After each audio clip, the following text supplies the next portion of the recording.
Okay, good morning, everybody. We're going to be going over the third shot drive. There's a lot of times two options. You have a dink or you have a drive. So after you hit, so the first shot is the serve, the second shot is the return, and most of the times your opponent will be coming to the net. So you have a couple options. You can have a dink shot where the ball just creeps over the net and gets below the net, but your opponent can't really hit it that hard. So you're kind of stopping them from hitting them that hard. Or you have a drive shot. We're going to be going over that shot today. So the drive shot is just a harder shot to aggressively keep them back and to stop them from hitting a good volley. So when you hit a drive shot, you have the take back, the contact point, and your follow through, but then you're going to add some topspin to the ball. We need to add the topspin. The topspin gives us control. So anytime we hit spin on the ball, anytime you hit spin in pickleball, anytime you hit spin in tennis, or anytime you have spin on any type of shot, golf or racquetball, it gives you control. And usually the better players and the professional players hit spin on pretty much every single ball that they hit. So the first thing is the grip. We're going to be using the continental grip, and that's going to be bevel 2. So I always go by my knuckle on bevel 2. That's the shot. That's the grip we're going to be hitting for every shot in pickleball, not just the drive. So we take our racket back. We're going to not take a huge take back. It's a medium-sized take back.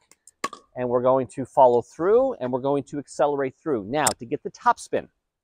Topspin comes from one thing. It comes from a racket starting below the ball, finishing above the ball. There's only one way you get topspin, is by starting the paddle below the ball and finishing above the ball, meaning coming up the back of the ball. So if you can see the spin on the ball, not really doing anything with my paddle, just starting lower and finishing higher. That's it, and we'll naturally get topspin.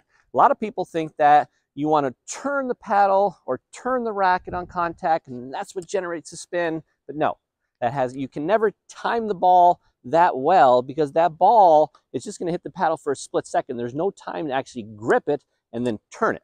So the only way you get the spin is by starting your paddle below the ball and finishing above the ball. Now, what's really important to get the spin is what's really important to get the spin is the paddle position before you start to accelerate through and swing up. And the paddle position I'm looking for is paddle facing the ground. You see that? See how my paddle's facing the ground like this?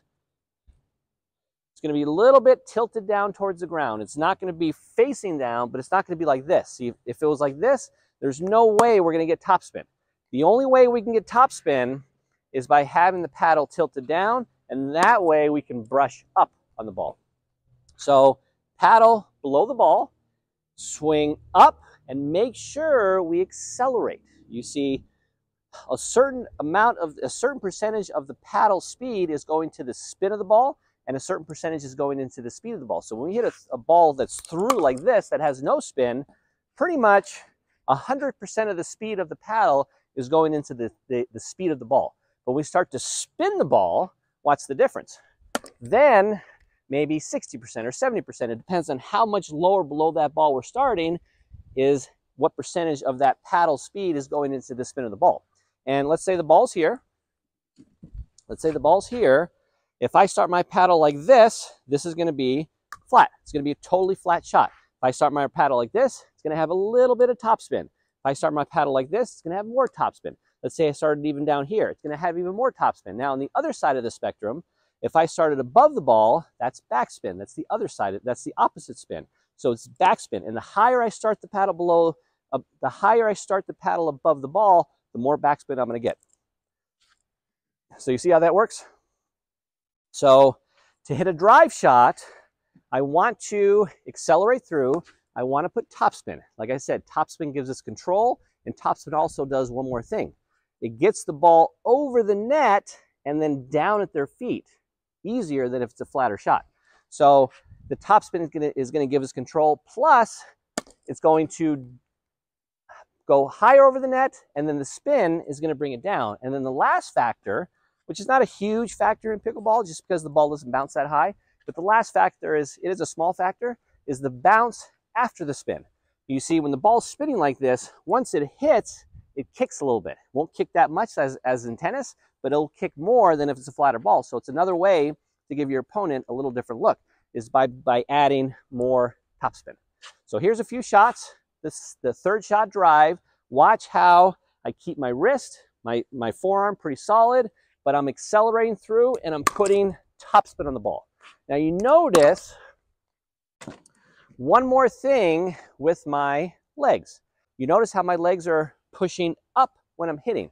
I want my body going in the same path as the paddle is. So if my paddle is swinging from low to high, I want my body moving the exact same way. Same thing if I'm hitting a volley. Let's say if I'm hitting a volley high to low, I want my body moving in the same way. I'm actually going down, and on this one, I'm going up. So your body always should be going at with the same path as the paddle, and actually the same path as the racket in tennis. So watch my knees. Ooh.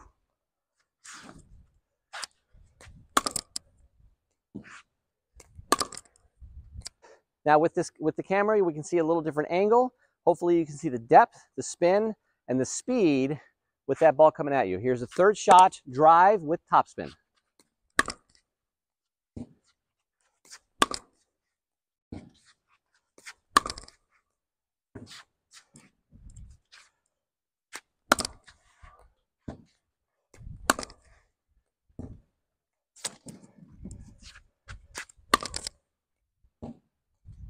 We've gone over the drive shot, the third shot drive, with the technique, the grip.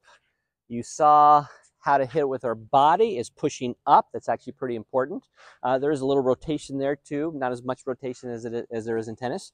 Actually, the hardest part about this shot or about this situation is the recognition of the situation, is knowing when to hit it and when not to hit it. And that only comes with experience. So I always tell people that are taking lessons in pickleball and tennis, the first part you get is the technique, and that's the easiest part. That's the grip, that's the motion, that is just practice, and that's just it's pretty quick. That's pretty easy to get. The second part is the footwork, is the knowing how to move to the ball and knowing how to adjust to the spin and knowing where to go on the court. The third part, which is the hardest part and it takes the longest, is the hardest part, and what takes the longest to get, years of experience, is shot selection and strategy. And that's what I'm talking about, is recognizing when to hit this shot, recognizing that you're too far back, it's just not the right shot, maybe a lob is the right option, or if the ball's too low, like let's say here, we don't want to be going for a drive shot down here, it's just too low. So we want to make sure that we're set, we want to make sure that our opponents aren't great volleyers and right up at the net, we want to make sure that the ball is in the right position, and we want to make sure we're choosing the right opportunity to go for these shots. So that just takes experience. It doesn't, you can't just wake up one day and just know how to hit it. You have to try it, fail many, many times. After many times trying it, you start to get it. So thank you. Hopefully these tips helped, and get out there and try it.